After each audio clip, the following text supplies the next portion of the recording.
recorded? Yeah. Okay, I'm just gonna give y'all a quick run through because some of the officers aren't here right now and I feel like it would be good if we knew the area. So this is what I first proposed. We have our check-in here. If we're absolutely not allowed to do it on the inside, there's no plugs, that's the thing, but it's outside and it's under shade just in case it rains. So this is our second option for check-in. Whenever they can go through here and they can go through this door. And I did inquire about tables and chairs if we could receive them. So they said give us a number and then we'll have it down wherever we want it as long as it's close to Rudder. And we have tables along here for schools to sign in. And then the good thing about this area is doors will be opening early so people can't hide if we close that door right there. So they can check in, and then once tech time is over for people, we close the doors and people can still check in. If that makes sense. This is the floor. This is also where people, this is the floor basically. 150 to 250 people if y'all didn't know that yet. This is it. I guess we're just gonna run through the first floor. Which Thomas?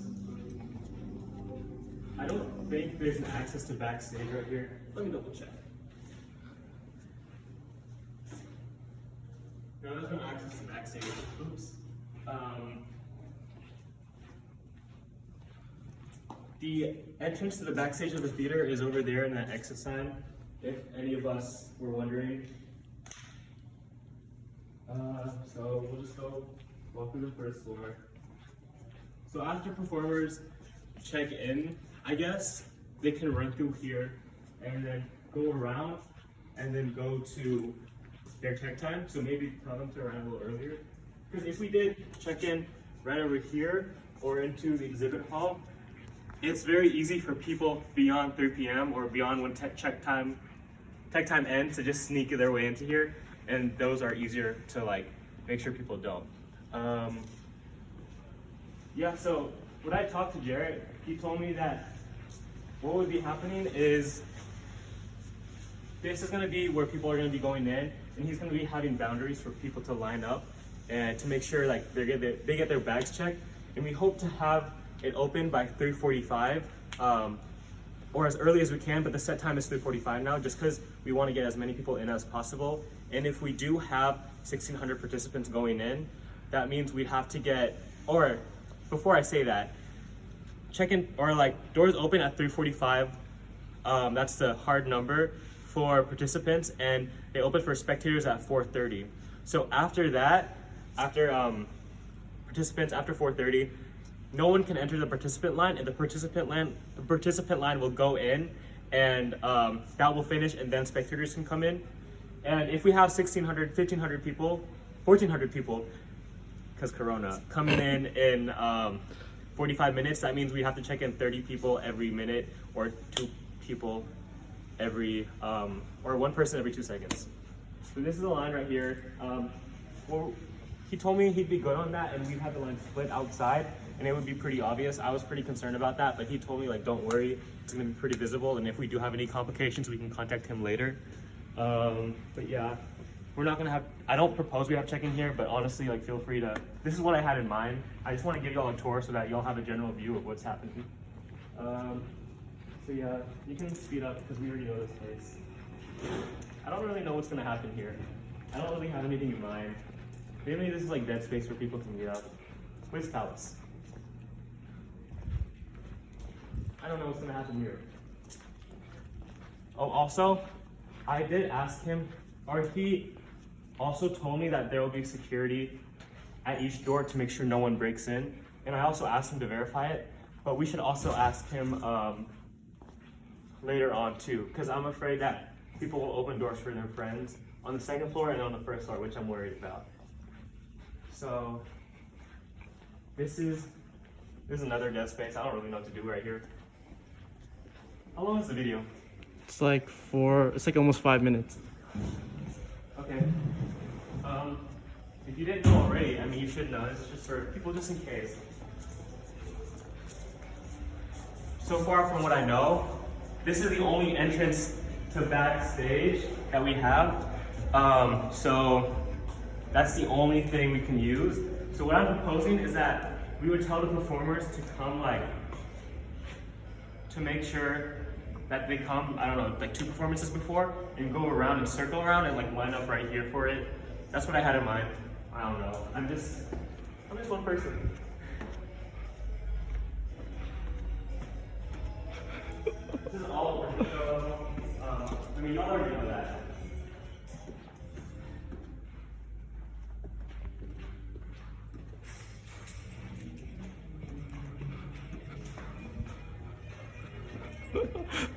Oh. What? Okay, I don't really know what's gonna happen here. There's a bunch of dead space. I'm gonna make sure we have security right over here so no one brings their friends in and no one like, I don't know, like, I wanna take into account everyone that comes in. So, essentially security right here. And then over there too. I'm gonna ask Jarrett later on. I low-key feel bad because he's on vacation right now. If we're gonna be using the second floor, but I don't think we are, just the first floor. But in that case, this is all dead space too. This is space people can just talk and congregate. In terms of overflow for the theater and the forum, I don't really have anything in mind right now. I haven't heard any officer have anything in mind of how we're gonna handle that. So my idea was just, they can figure out themselves when it's full and they can switch back to here if they want better seats. It's not really our problem to deal with. They'll just automatically switch to those theater and forum, and we could have signs to direct them in. So that's basically the second floor. No, and y'all know that there's like, is there a staircase? Yeah, there's a staircase over here, I think. Is there? Yeah, there's a staircase back there. Okay. Calvin also suggested this, if we can't do the forum or down there, maybe it would be advisable to put it outside over here on the second floor deck, outside, but what I'm worried about is if it rains. We have no cover for that.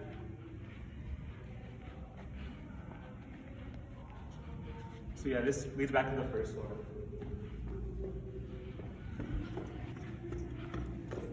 Good space.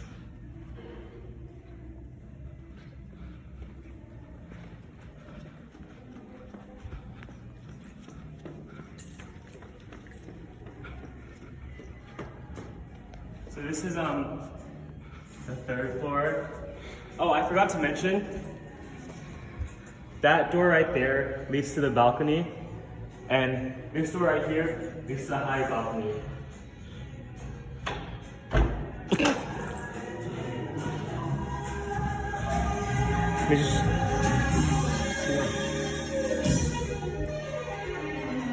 So there's 2 levels.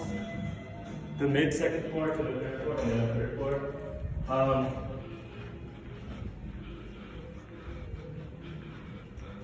There's a lot of dead space right over here.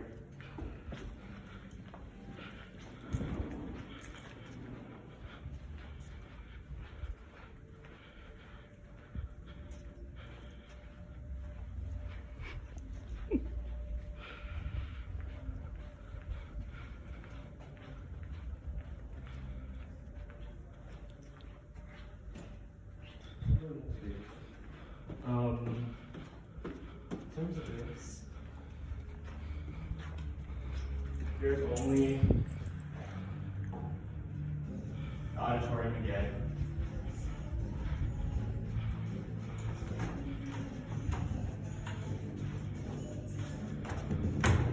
Damn it.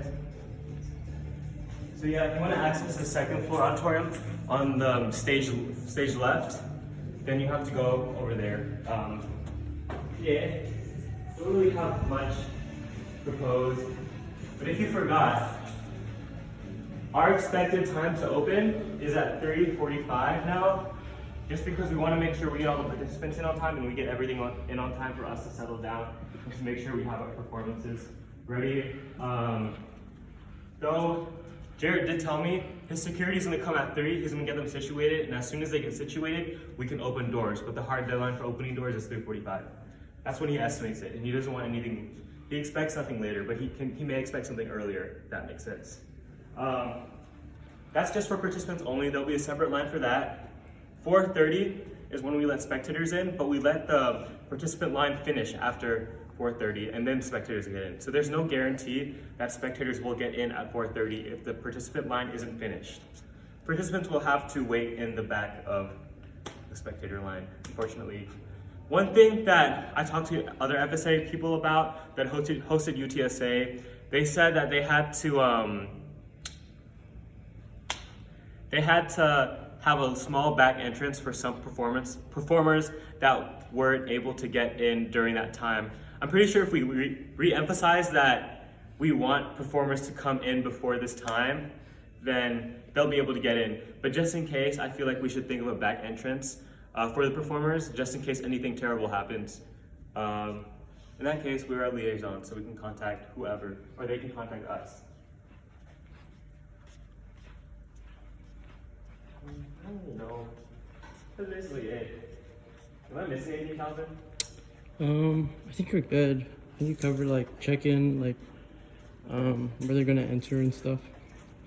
Yep. Oh, I'm thinking show starts at 5 o'clock.